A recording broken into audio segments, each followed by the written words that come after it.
Hace muchos años emprendí un viaje a pie por los Alpes, a través de una región poco conocida que se adentra en Provenza. Mi expedición comenzó en una zona desolada, a unos 1200 o 1300 metros sobre el nivel del mar. Una región de monótona desnudez, donde lo único que crecía era lavanda silvestre.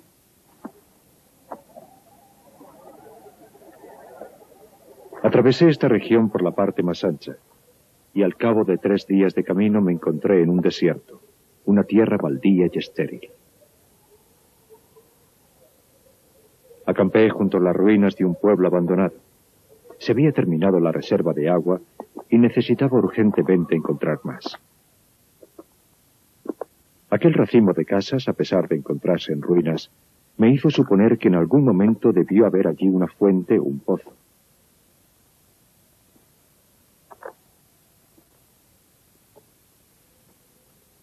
Había una fuente, pero se había secado.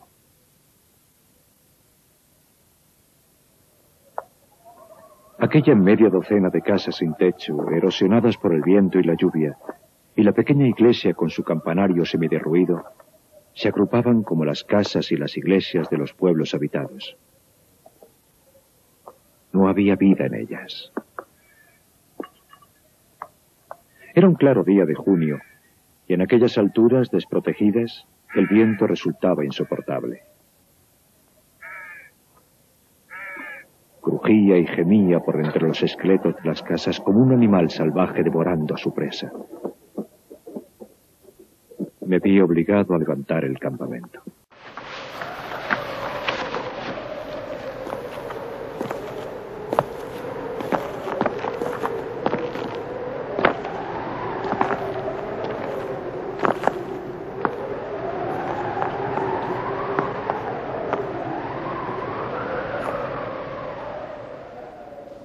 Después de otras 5 horas de caminata, seguía sin encontrar agua. Y no había razón para suponer que tendría suerte.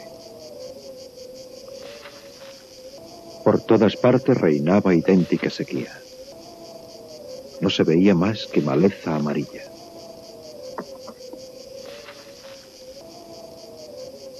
Algo vi a lo lejos que me llamó la atención. Una forma delgada y oscura. Lo tomé por la cepa de un árbol. En la duda, me dirigí hacia él.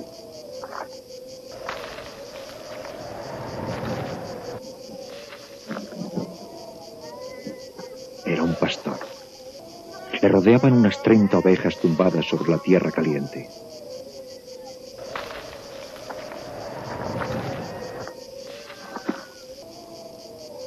Me ofreció un sorbo de agua de su calabaza.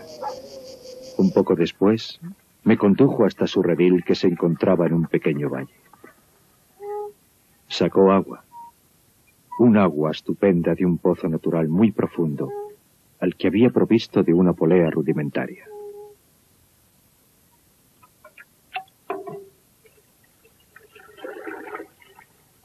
Hablaba poco. Eso es característico de las personas que viven solas. Pero sentía que estaba seguro de sí mismo, y esa seguridad impedía toda desconfianza.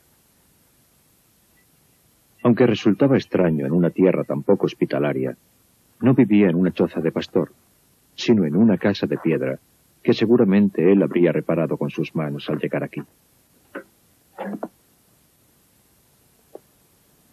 El tejado era sólido y fuerte. El viento sobre las tejas hacía un ruido como el del mar en la playa. El interior estaba limpio y ordenado. No había platos sucios. El suelo estaba barrido, la escopeta engrasada, y sobre el fuego bullía un caldero de sopa. Observé que el hombre estaba recién afeitado, que a su ropa no le faltaba un solo botón, y que los remiendos estaban hechos tan cuidadosamente que resultaban casi invisibles. Compartió su sopa conmigo.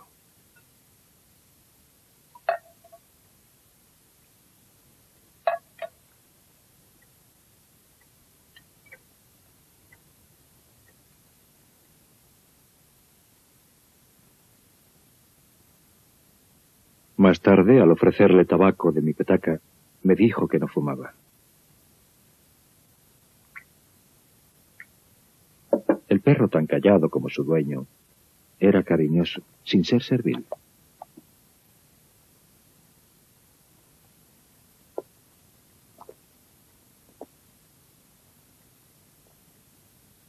Habíamos convenido que yo pasaría allí la noche, ya que el pueblo más cercano estaba a 2 días de camino. Los escasos pueblos de aquella zona se encontraban lejos unos de otros, y yo sabía bien cómo eran. 4 o 5 aldeas desperdigadas por las escarpadas laderas de la zona, al final de unos escasos caminos practicables, rodeadas de bosquecillos de robles blancos. Sus habitantes se dedicaban a hacer carbón vegetal. La vida aquí es dura. Las familias, hacinadas a la fuerza en un clima duro tanto en invierno como en verano, estaban sumidas en un aislamiento que hacía 1000 veces más amarga la ya difícil lucha por la supervivencia. Su incesante deseo de escapar de esa vida se convierte en una obsesión enloquecedora. Los hombres llevan el carbón a la ciudad en carros y después vuelven a casa. Hasta los seres más fuertes se derrumban bajo esa tensión continua. Las mujeres rumian sin cesar su resentimiento. Todo es motivo de rivalidad, desde las ventas de carbón a la apropiación del mejor banco de la iglesia. Compiten en la virtud y en el pecado, en el que tratan de ser siempre más que las otras, por no hablar de la batalla general de pecados y virtudes. No hay un minuto de descanso.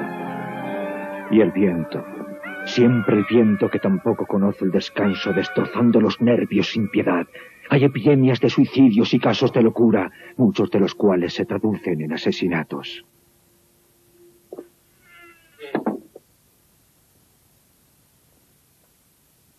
El pastor, que no fumaba, cogió una bolsita y echó un montón de bellotas en la mesa. Las examinaba cuidadosamente una por una, separando las buenas de las malas. Yo fumaba mi pipa. Le pregunté si quería que le ayudara. Él contestó que era su trabajo, y yo, al verlo meticulosamente que lo hacía, no insistí. Aquella fue la única vez que hablamos en toda la noche. Una vez que hubo separado suficientes bellotas, empezó a hacer grupos de 10 con las buenas, seleccionándolas de nuevo. Separaba las que eran demasiado pequeñas o las que tenían alguna grieta. Ahora su inspección era muy escrupulosa. Cuando hubo reunido 100 bellotas perfectas, detuvo su tarea y se fue a la cama. La presencia de aquel hombre le llenaba a uno de paz. A la mañana siguiente le pedí que me permitiera quedarme un día más a descansar. Mi petición le pareció muy natural, o mejor dicho, la impresión que me dio fue que nada podía alterarle. No es que yo necesitara desesperadamente descansar, pero aquel hombre me intrigaba y quería saber más cosas de él. Sacó su rebaño del redil y lo condujo a los pastos. Antes de marcharse, metió las bellotas que había elegido tan cuidadosamente la noche anterior en un cubo de agua y las dejó en remojo. Observé que su cayado era una barra de hierro del grosor de un pulgar y tan alto que me llegaba al hombro.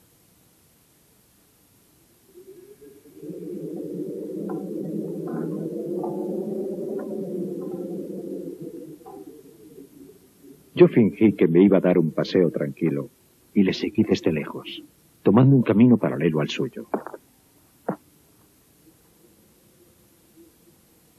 Sus pastos se encontraban en el fondo de un valle situado en la ladera de la montaña. Dejó su pequeño rebaño al cuidado de su perro y subió hasta donde yo estaba. Temía que viniera a reprocharme mi curiosidad, pero no fue así.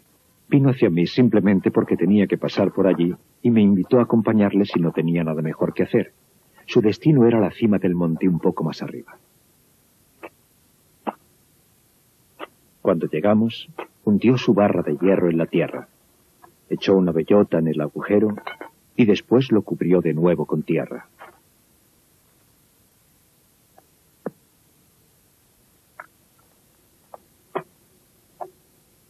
Estaba plantando robles.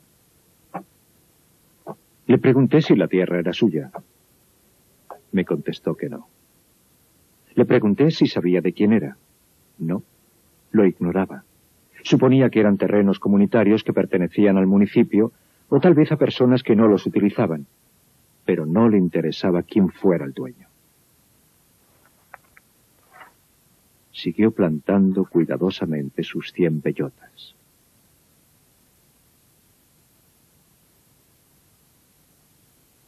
Tras el almuerzo, se dedicó a seleccionar más bellotas.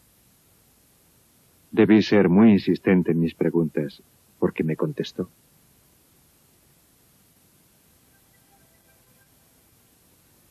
Llevaba 3 años plantando árboles en aquel lugar solitario.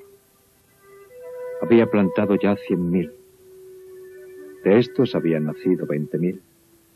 Calculaba que perdería la mitad debido a los roedores o a otros designios inescrutables de la providencia. Eso dejaba 10.000 robles que crecieran en un lugar donde antes no había nada. Al oír aquello, me puse a calcular la edad del pastor. Era evidente que pasaba de los 50. 55, me dijo. Se llamaba Elzéar Bouffier.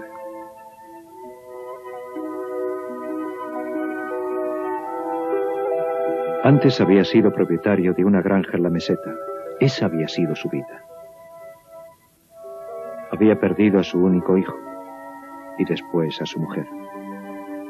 Se había retirado a esta vida solitaria en la que vivía tranquilo y en paz, con su rebaño y su perro. Había llegado a la conclusión de que la zona se estaba muriendo debido a la falta de árboles, y añadió que, no teniendo ocupaciones más urgentes, había resuelto remediarlo. Mi juventud me indujo a imaginar el futuro tal y como yo lo consideraba, en términos de cierta búsqueda de felicidad. Le dije que en 30 años sus 10.000 árboles serían un espectáculo magnífico. Él me contestó con gran sencillez que si Dios le concedía una larga vida, acabaría plantando tantos árboles que esos 10.000 serían como una gota de agua en el mar. Estaba estudiando el crecimiento de las hayas. Tenía un pequeño invernadero junto a su casa, donde cuidaba las plantitas nacidas de los hayucos que había plantado. Las había protegido de sus ovejas y crecían maravillosamente. También estaba pensando en plantar abedules en la parte más baja, donde dijo había vetas de agua cerca de la superficie. Al día siguiente nos separamos. 1 año después estalló la guerra del 14 y pasé 5 años en el ejército. Un soldado de infantería tiene pocas oportunidades de acordarse de los árboles.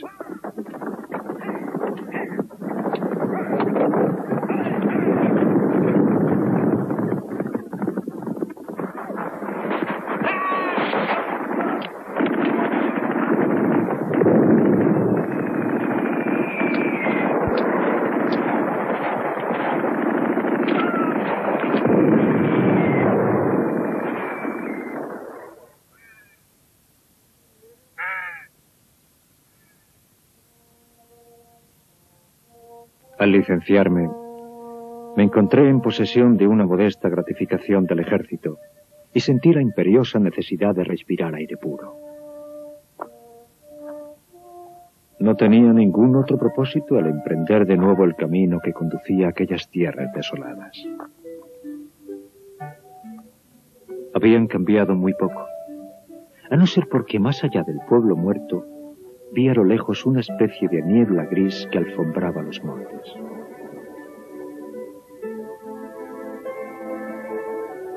El día anterior me vino a la memoria la imagen del pastor que plantaba árboles. Pensé, 10.000 robles deben ocupar mucho espacio.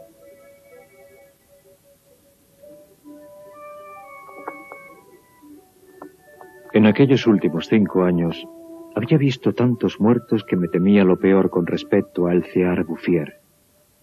Especialmente porque a los 20 años, uno cree que un hombre de 50 es un viejo con un pie en la tumba.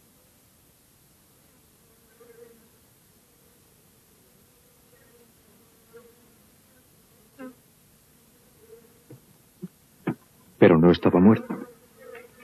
Había cambiado de oficio. solo conservaba 4 ovejas. Pero tenía algo más de 100 colmenas.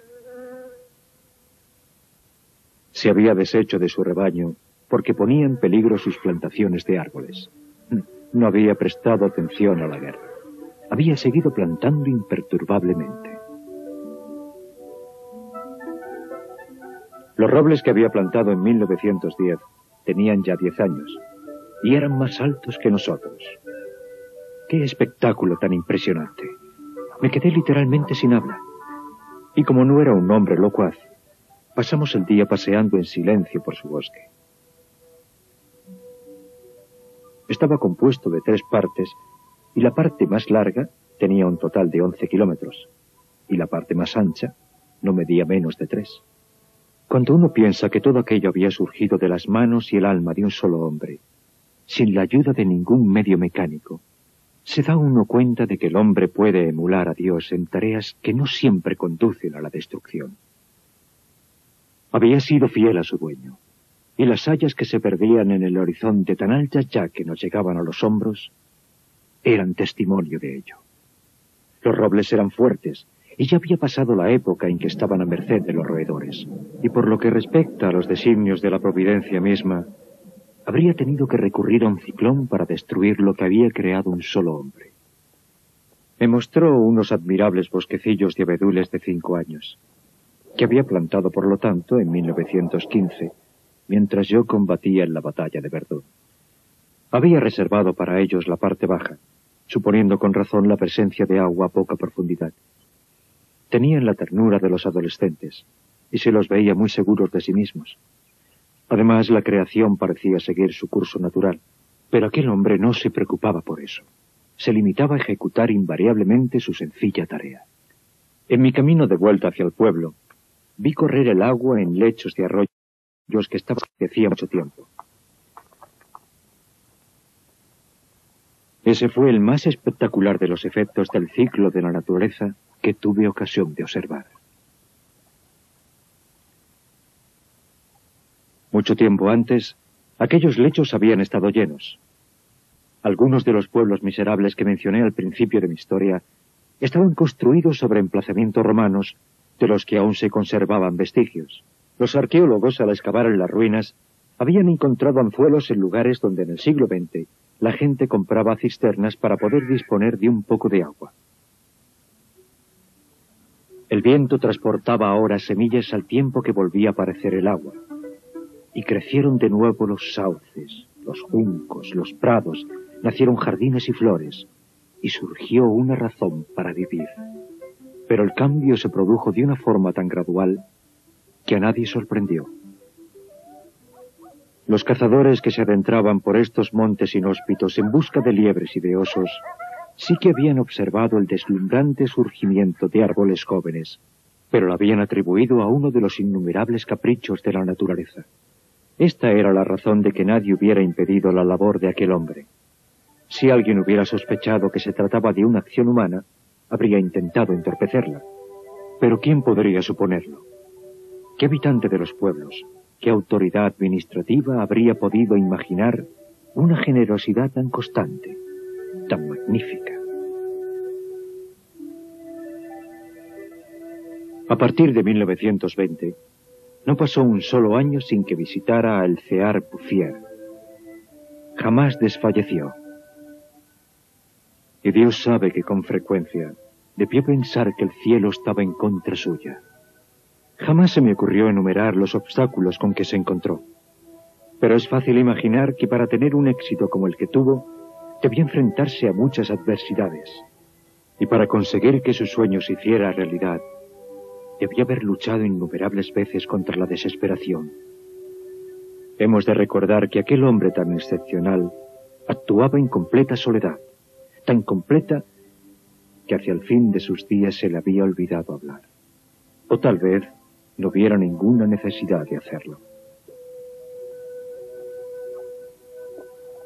En 1933 recibió la visita de un despistado guarda forestal que le prohibió encender fuego al aire libre, ya que eso podría poner en peligro el crecimiento de aquel bosque natural.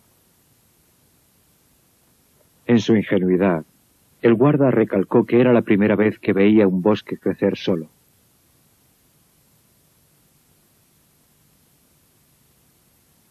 En 1935, una nutrida delegación de funcionarios acudió a examinar el bosque natural. Había un dignatario del Departamento de Tierras y Bosques, un diputado y un grupo de expertos. Se pronunciaron muchos discursos. Se decidió que había que hacer algo, pero afortunadamente nada se hizo. A no ser lo único sensato que se podía hacer: situar el bosque bajo la protección del Estado y prohibir el acceso a los carboneros de la zona. Era imposible no sentirse hechizado por el esplendor de aquellos árboles jóvenes, con su vigor y su fuerza. Y el bosque prendó de su hechizo al mismísimo diputado.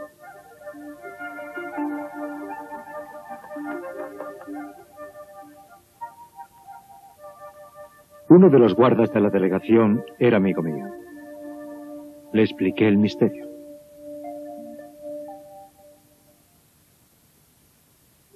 A la semana siguiente fuimos a ver a Alcear Bouffier. Le encontramos absorto en su trabajo a 20 kilómetros de distancia del lugar donde se había verificado la inspección. Mi amigo el guarda comprendía el valor de las cosas. Le di a Alcear unos huevos que había llevado para él. Compartimos la comida y pasamos varias horas contemplando el paisaje en silencio.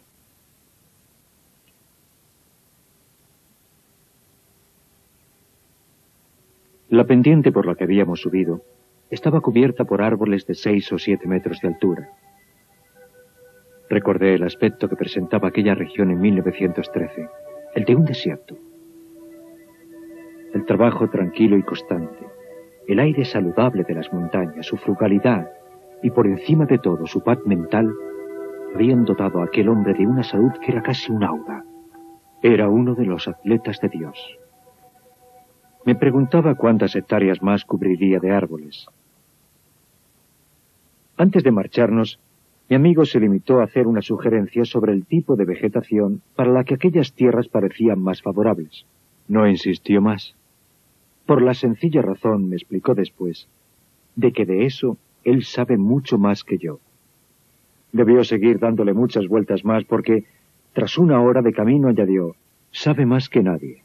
Ha encontrado una forma magnífica de ser feliz. Gracias a este guarda, se protegió no solo el bosque, sino también la felicidad de su creador.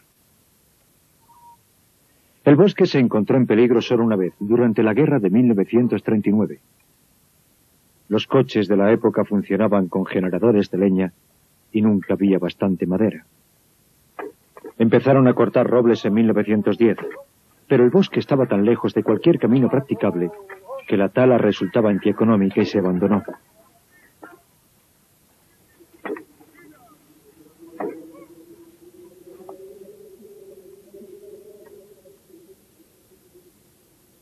El pastor no se había enterado de nada. Se encontraba a 30 kilómetros de distancia prosiguiendo tranquilamente su tarea, ignorando la guerra del 39 como había ignorado la del 14.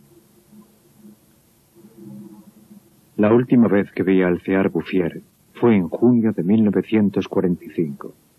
Para entonces tenía 87 años. Yo había emprendido el viejo camino hacia el desierto, pero ahora, pese al penoso estado en que se hallaba la región tras la guerra, había un autobús que hacía la ruta entre el valle del río Turans y la montaña. Atribuí a la velocidad de este medio de transporte el hecho de no reconocer el escenario de mis excursiones a pie. Hasta que no vi una señal con el nombre de uno de los pueblos, no me convencí de que estaba en la misma región que yo había conocido en semejante estado de deterioro y desolación. Me bajé del autobús en Vergons. En 1913, este pueblo de 12 casas contaba con 3 habitantes. Huraños con los forasteros, vivían odiándose unos a otros y sobrevivían a base de cazar con trampas. Su situación era desesperada. Pero todo había cambiado, hasta el mismo aire. En lugar de los bruscos golpes de viento que me habían recibido en ocasiones anteriores, soplaba una dulce brisa cargada de perfumes. De las montañas venía un murmullo como los arroyos. Era el viento del bosque. Y pude oír algo aún más asombroso, el sonido del agua. Habían construido una fuente que manaba libremente, y algo realmente conmovedor. Junto a ella habían plantado un tilo, símbolo incontestable de la resurrección.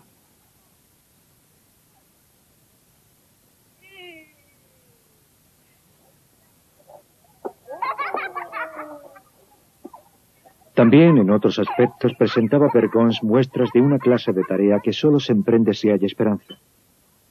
Había vuelto, pues, la esperanza. Habían desaparecido las ruinas y se habían derribado los muros semiderruidos. Las casas nuevas, recién encaladas, surgían rodeadas de huertos donde las verduras y las frutas se mezclaban en alegre orden.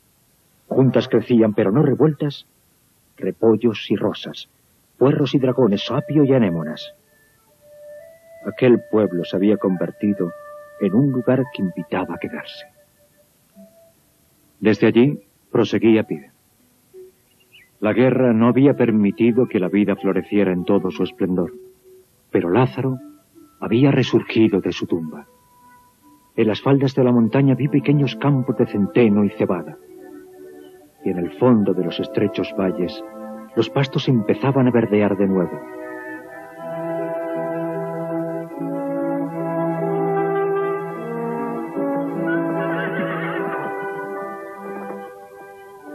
Solo habían hecho falta 8 años para que la comarca rebosara de salud y bienestar.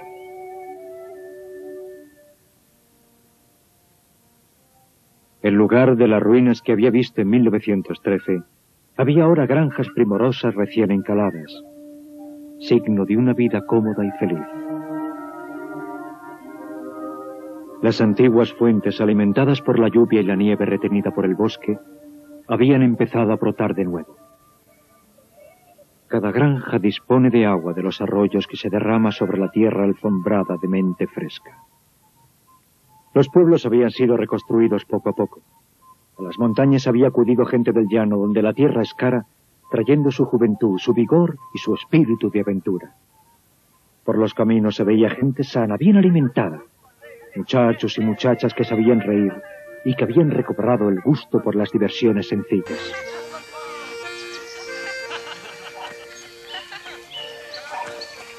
Si contamos los antiguos habitantes, irreconocibles en esa paz nueva, y los recién llegados, son más de 10.000 personas las que deben su felicidad a El Cear Bouffier. Cuando pienso que un solo hombre, un solo cuerpo, una sola mente ha sido capaz de hacer surgir esta tierra de Canaán del desierto, siento que a pesar de todo el ser humano es admirable. Pero considerando la vehemente determinación, la inamovible generosidad de espíritu que ha sido necesaria para obtener este resultado, lo que siento es un enorme respeto por ese pastor viejo y letrado que llevó a término una tarea digna del mismo Dios.